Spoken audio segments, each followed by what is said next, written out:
Hello बच्चों, मैं रितेश कुमार वर्मा आज आपके सामने मैं लेकर के आया हूँ फिजिक्स का टॉपिक है मात्रक और मापन। तो देखिए, मात्रक और मापन जानने के लिए सबसे पहले आपको ये पता होना चाहिए, आप अपने चारों तरफ जब कोई चीज़ लेने जाते हो या कोई चीज़ किसी को देने जाते हो या कुछ भी करते हो तो उसमें आप कुछ ना कुछ एक ऐसा मात्रक लगाते हो जिससे ये पता चलता है कि उस वस्तु या चीज़ जो भी है आपका उसकी क्या मात्रा ली या दी जा रही है। एग्जाम्पल के तौर पर मैं बात करूं, क्या कभी कपड़े वाले से आपने कहा 1 लीटर कपड़ा दे दो? नहीं कहा होगा। आपने उससे हमेशा यही कहा होगा कि नहीं, मुझे 1 मीटर कपड़ा दे दो। क्या कभी दूध वाले से आपने ये कहा है मुझे 2 मीटर दूध दे दो? नहीं, दूध वाले से यही कहा होगा मुझे 2 लीटर दूध दे दो। ठीक इसी प्रकार से क्या कभी आपने सोने वाले के यहाँ जाकर के कहा होगा मुझे ऐसा करो 5 फुट लंबे सोना का कुछ सामान दे दो? नहीं, तो वो वज़न से दिया था। तो इसका मतलब ये समझ में आता है कि आप एक कोई भी सामान लेते हो तो उसके लिए पर्टिकुलर कुछ मात्रक लेते हो। तो मैं चलो इसके बारे में शुरू करता हूँ। हमारा टॉपिक है मात्रक और मापन। तो जैसा कि मैं आपको बताऊँ, हमारी शरीर की जो ज्ञानेंद्रियाँ हैं वो किसी भी भौतिक राशि का तुलना बड़ी आसानी से कर लेती हैं। जैसे कि तौर पे आपको बताएं, कोई भी दो वस्तुएं आपके सामने रखी हों, उन दोनों वस्तुओं का रंग रूप क्या है ये भी आप ज्ञानेंद्रियों की सहायता से बता सकते हो। उन वस्तुओं का आकार क्या है ये भी आप ज्ञानेंद्रियों की सहायता से बता सकते हो। लेकिन ये जो आपकी ज्ञानेंद्रियाँ होती हैं, ये ज्ञानेंद्रियाँ आपकी उस राशि के परिमाण की सही जानकारी प्राप्त करा सकने में असंभव है। ठीक है ना? तो अब ज्ञानेंद्रियाँ ये तो बता देती हैं कितना क्या होता है, लेकिन उसकी परफेक्ट जानकारी आपको नहीं मिल पाती है। तो उसके लिए आपको क्या करना होता है?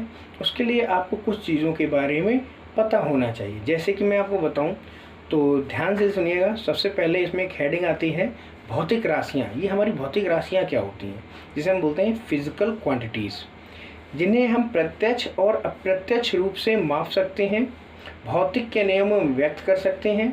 वे हमारी भौतिक राशियाँ कहलाती हैं, जैसे द्रव्यमान, लंबाई, ताप तथा बल आदि।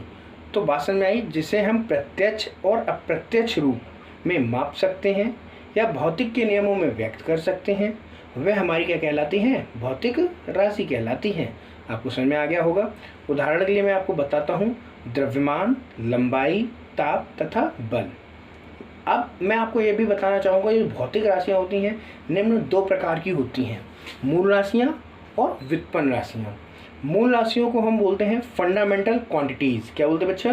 Fundamental quantities. तो देखिए, मूल राशियाँ क्या होती हैं? वे राशियाँ जो अन्य राशियों से स्वतंत्र होती हैं तथा अन्य राशियों के पदों में व्यक्त नहीं होती हैं, मूल राशियाँ कहलाती हैं। कुल मिलाकर के आपकी 7 मूल राशियाँ होती हैं। नंबर 1 द्रव्यमान, नंबर 2 लंबाई, नंबर 3 समय, नंबर 4 विद्युत धारा, नंबर 5 ताप, नंबर 6 ज्योति तीव्रता, नंबर 7 पदार्थ की मात्रा। कुल ये 7 भौतिक राशियाँ हैं जो आपकी मूल राशियाँ में आती हैं। इन्हें हम फंडामेंटल क्वांटिटीज़ बोलते हैं। तो आपको समझ में आ गया होगा, ये वो राशियाँ हैं जो स्वतंत्र हैं, इनको हम किसी और के पदों में व्यक्त नहीं कर सकते हैं। ठीक है। इसके बाद में आपको मैं बताना चाहूँगा नंबर 2, जो हमने बताया व्युत्पन्न राशियाँ क्या होती हैं, जिसे हम बोलते हैं ड्राइव्ड क्वांटिटीज़। वे भौतिक राशियाँ जिन्हें व्यक्त करने के लिए या परिभाषित करने के लिए अन्य राशियों का आवश्यकता पड़ती है, वे आपकी क्या कहलाती हैं? वे आपकी व्युत्पन्न राशियाँ कहलाती हैं। आई होप आपको ये बात समझ में आ गया होगा। अब आपको हम बता दें मात्रक व मापन। ये तो राशियों की बात हो गई। अब इन राशियों को व्यक्त करने के लिए हमें मात्रक और मापन की जानकारी होना बहुत ज़रूरी है। क्योंकि अगर हमें राशियाँ तो पता चल गई, मान लीजिए लंबाई, द्रव्यमान, समय, ये सब पता चल गया, लेकिन जब तक इसके लिए कोई मात्रक नहीं होगा, हमारे पास इनका मापन नहीं होगा, तो हम उन्हें अच्छे से व्यक्त नहीं कर पाएंगे।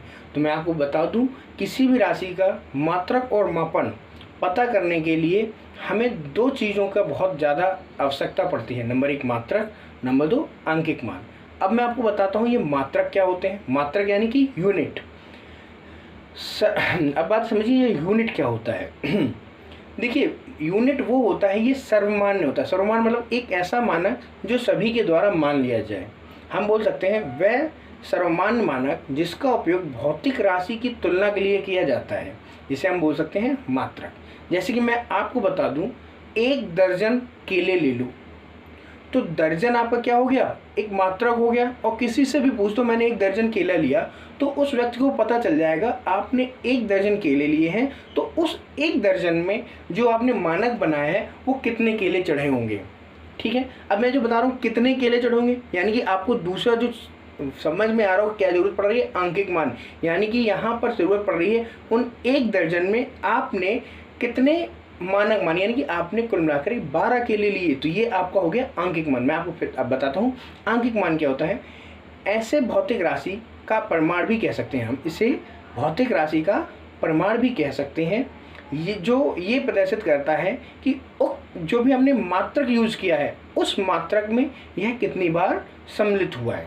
ओके बच्चा, अब आपको मैं बताता हूँ, ये चीज़ आपको बहुत बेहद ज़रूरी है, पता होना चाहिए कि किस मात्रक में कितना आंकिक मान सम्मिलित हो रहा है। ठीक है, तो चलिए इसके लिए एक छोटा सा सूत्र भी है।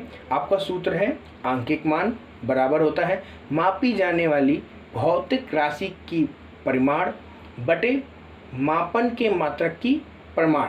ये आपको 2 चीज़ें पता होना चाहिए।